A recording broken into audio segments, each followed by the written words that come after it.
Well, it seems that it's now my turn to talk about the tree falling in the forest. It's been a long journey. I've said so many times that I want to come on all these different shows and talk. Well, I thought we could do this, big roundtable show, but unfortunately, I'm moving at the moment. So, in any case, I following the wonderful footsteps of @Dingledody on Twitter, who's one of my personal friends who I met at uni.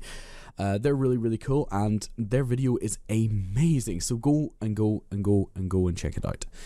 I'm repeating myself. Hopefully, I'll make sense in this. And first things I want to address is, Dev, you're wrong, but okay, maybe not as wrong as some people would say.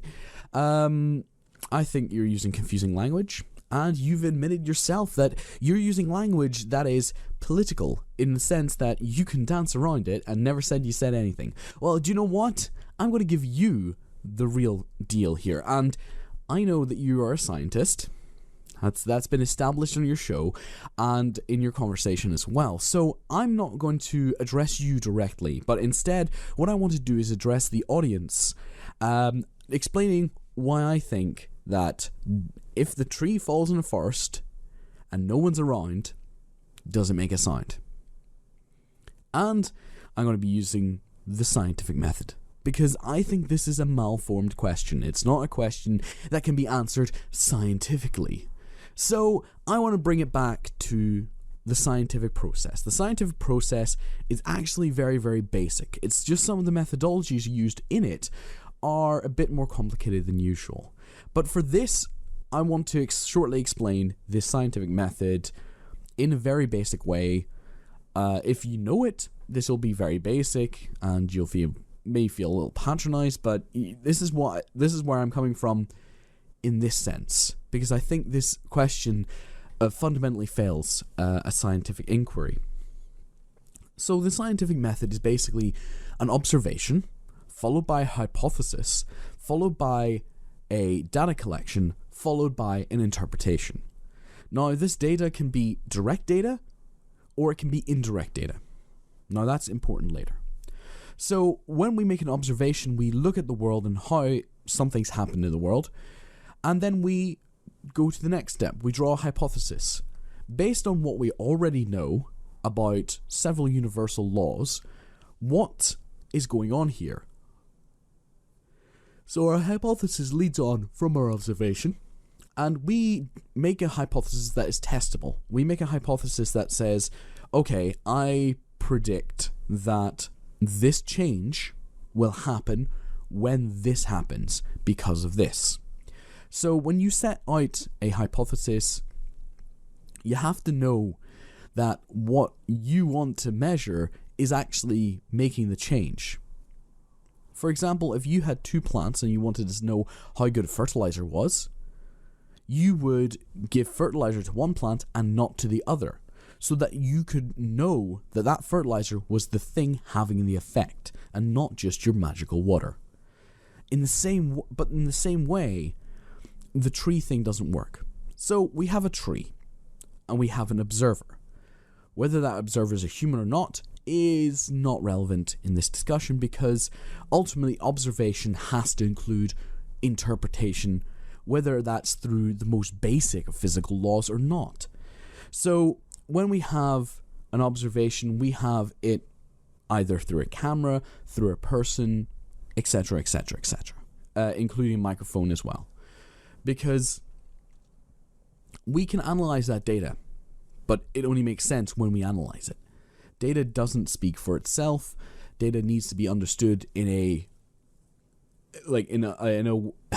amongst all the other ideas that we have about how the physical world works. So in that case, we have a tree. We have a tree that, and the tree, we have our two experiments, like the fertilizer and not fertilizer. The issue with this question is, it's not a fertilizer being removed or added. Instead, it is the observer themselves trying to witness the experiment is being removed.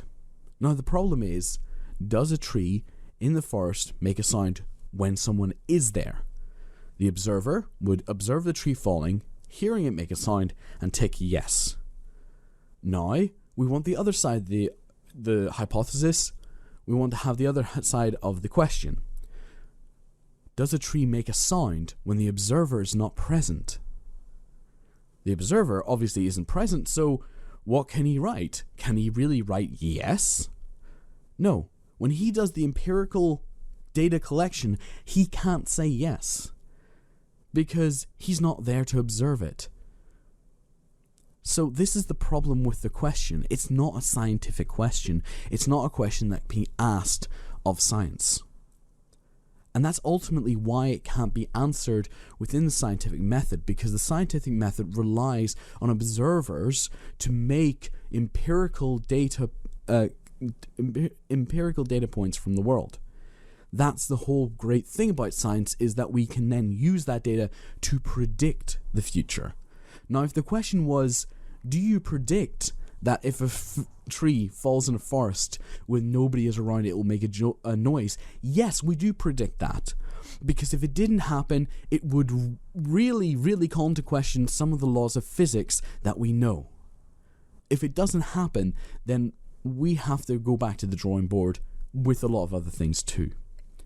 So that's really it. It's not a scientific question. It can't be answered scientifically, but it is something important in the sense that it describes the power of science in its limitations, in its well-defined limitations. So science says, look, we know how to do this when we bring in these qualifiers.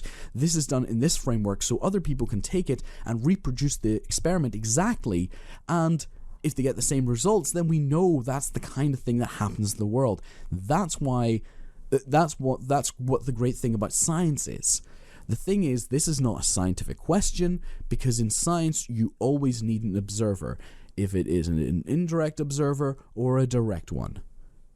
That's the end. It's nothing to do with sound or how we perceive sound or the name we give to sound. No.